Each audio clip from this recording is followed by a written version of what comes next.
Welcome to খেল দুনিয়া। প্রথমেই চলে আসি এএফসি এশিয়ান কাপের কথায়। এএফসি এশিয়ান কাপের প্রথম ম্যাচে অস্ট্রেলিয়ার বিরুদ্ধে আজ ভারত নেমেছিল। সেই ম্যাচে ভারত 2-0 গোলের ব্যবধানে হেরে গেছে।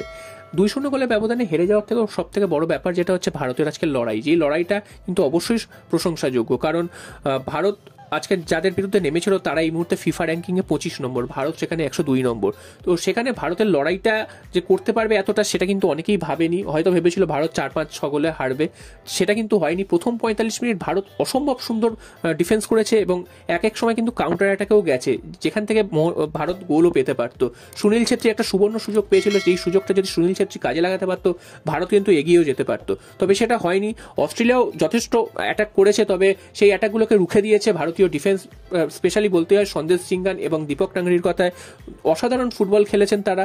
এছাড়াও প্রত্যেকটি প্লেয়ারই কিন্তু আজকে ভালো ফুটবল খেলেছেন। যদিও সুনীল ছেত্রী যদি আরেকটু নিষ্প্রভ না হতেন তাহলে কিন্তু তিনি গোলও পেয়ে যেতে পারতেন। এবং সব মিলিয়ে বলতে গেলে ভারতীয় ফুটবল দল কিন্তু আজকের একটা যথেষ্ট প্রশংসাযোগ্য ফাইট কিন্তু অস্ট্রেলিয়ার বিরুদ্ধে করেছে। এবং অস্ট্রেলিয়াকে একটা সময় মনে হচ্ছিল তারা হয়তো গোলই আর করতে পারবে না, তবে ফার্স্ট হাফটা যেভাবে খেলেছে, সেকেন্ড হাফের শুরুর কিছুক্ষণ পর কিন্তু একটা ভুল করে বসেন গুরপ্রীত সিং সান্ধু, যেই ভুলটা থেকে কিন্তু অস্ট্রেলিয়া গোল পেয়ে যায়। এই গোলটা পেয়ে যাওয়ার পর 70 মিনিটের পর আরও একটি গোল ডিফেন্সের ভুলেই পায়। তো এই দুটো যদি ভুল না করতো সারা ম্যাচে কিন্তু আর ভুল বলার মতন ভারতের ছিল না। এবং 2 গোল হজম করার পর তারা কিন্তু তারপর ম্যাচটা কিন্তু অনেকটা ছেড়ে দিয়েছিল, তারপর কিন্তু তাদের আর অ্যাটাক করতে দেখা যায়নি। তবে কিছুদিন আগেও যেই ভারতীয় দলকে নিয়ে একদমই কেউ পাত্তা দিত না, সেই ভারতীয় দল কিন্তু আস্তে আস্তে বোঝাচ্ছে যে সুযোগ পেলে তারাও কিন্তু অনেক দূর পর্যন্ত যেতে পারে। এবং আমরা দেখেছিলাম 2019 সালে ভারত কিন্তু একটুর জন্য গ্রুপ লিগ থেকে বেরিয়ে গেছিল, তবে এবারের গ্রুপ কিন্তু অনেকটাই কঠিন। সামনের ম্যাচ উজবেকিস্তানের বিরুদ্ধে রয়েছে। আমরা আশা করব উজবেকিস্তানের বিরুদ্ধে ভারত কিন্তু আরো ভালো ফুটবল উপহার দেবে এবং সেখান থেকে কিছুটা পয়েন্ট নিয়ে আসার চেষ্টা করবে। যদিও উজবেকিস্তানও কিন্তু খুব একটা সহজ দল নয়, তারাও যথেষ্ট কঠিন প্রতিপক্ষ এবং তাদেরকে হারানো কিন্তু যথেষ্টই কঠিন। এরপর চলে আসি মোহনবাগানের খবরে। আগামীকাল মোহনবাগানের সুপার কাপে হায়দ্রাবাদ এফসির বিরুদ্ধে ম্যাচ রয়েছে, উল্টো দিকে ইস্টবেঙ্গলের রয়েছে শ্রীনিধি টেকানের বিরুদ্ধে। তো এই ম্যাচটা দুটো দলের কাছে গুরুত্বপূর্ণ, কারণ দুটো দলই প্রথম ম্যাচটা জিতেছে এবং একটা দলই কিন্তু নেক্সট রাউন্ডে যাবে। সেক্ষেত্রে হায়দ্রাবাদ এফসি ইস্টবেঙ্গলকে আগের ম্যাচে কিন্তু একদম নাচিয়ে ছেড়েছিল, তারা কিন্তু সমস্ত প্লেয়ার ছেড়ে দিয়েছে, তারপরেও 2 গোল কিন্তু ইস্টবেঙ্গলকে দিয়ে দিয়েছিল।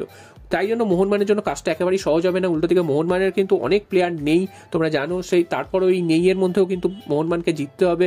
এবং বিদেশিরাও যে সেরকম ছন্দে আছে একদমই নয়, তবে লাস্ট ম্যাচে জেসন কামিংস, আরমান্দো সাদিকু তারা গোল পেয়েছে, এটা একটা ভরসার জায়গা। এবং মোহনবাগানকে আগামীকালের ম্যাচ যদি জিততে হয় সেক্ষেত্রে কিন্তু হায়দ্রাবাদ এফসির বিরুদ্ধে প্রথম থেকেই চেপে বসতে হবে। তা না হলে হায়দ্রাবাদ এফসি যদি একবার সুযোগ পায় তারা কিন্তু উল্টো দিক থেকে গোল করে চলে যাবে। তো মোহনবাগানের আগামীকালের প্রথম একাদশ কেমন হতে পারে সেটাও তোমাদেরকে একটু আওয়াজ দিয়ে দিই। তো গোলে অবশ্যই আর্টস থাকবেন, এছাড়াও ডিফেন্সে ব্র্যান্ডন হ্যামিল, হেক্টর ইউসে সেন্ট্রাল ডিফেন্সে থাকবেন, ডান দিক থেকে থাকবেন আশিস রায়, বাঁ দিক থেকে সুমিত রাঠি এবং একটু ওপর দিকে অবশ্যই খেলবেন অভিষেক সূর্যবংশী, ডান দিক থেকে খেলবেন দিমিত্রি পেটাটস, বাঁ দিক থেকে খেলবেন হুগো বুমো এবং ওপর দিকে থাকবেন জেসন কামিংস এবং আরমান্দো সাদিকু। তো এই ধরনের দল মোহনবাগান আগামীকাল সাজাতে পারে। তো তোমাদের কি মনে হয় মোহনবাগান আগামীকালের ম্যাচটা থেকে 3 পয়েন্ট পেতে পারবে নাকি হায়দ্রাবাদ চমক দিয়ে দেবে? উল্টো দিকে ইস্টবেঙ্গলেরও যে ম্যাচটা রয়েছে সেখান থেকেও কিন্তু সেই ম্যাচটাও কিন্তু মোহনবাগানের জন্য অনেকটাই ভাইটাল, কারণ সেই ম্যাচ থেকে ইস্টবেঙ্গল যদি পয়েন্ট পেয়ে যায় তাহলে কিন্তু আরও লড়াই কঠিন হয়ে যাবে এবং ডার্বির ম্যাচের যা রেজাল্ট হবে সেখান থেকেই কিন্তু পরের রাউন্ডে কোন দল যাবে সেটা কিন্তু ঠিক হবে। তো দেখা যাক শেষ পর্যন্ত কোন দল আগামীকালের ম্যাচে জয়ের হাসি হাসে।